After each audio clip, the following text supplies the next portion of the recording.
Good afternoon, ladies and gentlemen. My name is Matt Leshper with 1836 Property Management, as always in beautiful Austin, Texas.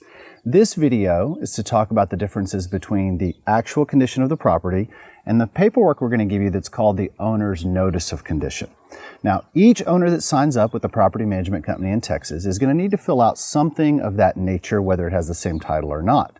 What we want to know is what you know. This paperwork is very similar to a seller's disclosure when selling your property, so that when we take on a new unit, we know if there's any deficits or there's anything that really needs attention before we lease that to a tenant who could then sue us if we run into a troubled situation. So what are the items that we need to look at? Some of those might be rotted wood on the outside of the house. Some of those might be doors or seals that don't work. Some of those might be cracks in glass.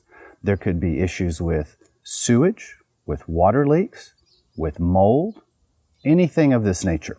We need you to take your time and fill this out correctly. Now, why would you fill this out correctly versus simply telling us what we want to hear? Because we have had to settle lawsuits from owners that were out of the country, that never saw the property, but were aware from prior property inspection reports that problems existed, such as mold or sewage leaks. Those problems came to light when we moved a tenant in, and guess what? The tenants weren't too happy. So please always share with us what you know so that we can deal with it up front, honestly, and we can get those problems behind us. As your property manager, we want to take away your visible and invisible risks.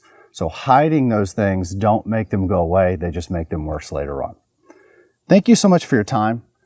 We appreciate your honesty, and we're here to serve you and get you the greatest rate of return as possible on your investment property.